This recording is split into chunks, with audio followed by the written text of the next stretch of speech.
এরপর মেহনাজ শাহিন আপনি লিখেছেন, কোন আমল করলে গর্ভের বাচ্চা নেককার হবে?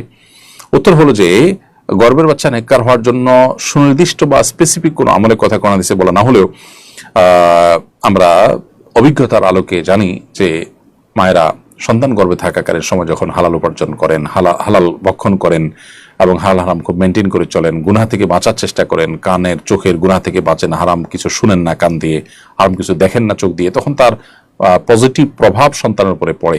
কোরআন কারীমের তেলাওয়াত যখন শুনেন, আল্লাহ ভীরুতা যখন তার মধ্যে থাকে, দোয়া রোজাজারি যখন থাকে, এর একটা পজিটিভ প্রভাব, ইতিবাচক প্রভাব সন্তানের মধ্যে পড়ে। বিধায় সেই কাজগুলো করতে হবে এবং সন্তান যেন নেককার হয় সেজন্য আল্লাহর কাছে দোয়া অব্যাহত রাখতে হবে। রব্বি হাবলি মিনাস সালিহিন, রব্বি হাবলি মিন লাদুনকা যুররিয়াতান তাইয়্যিবাহ ইন্নাকা সামিউদ দুআ।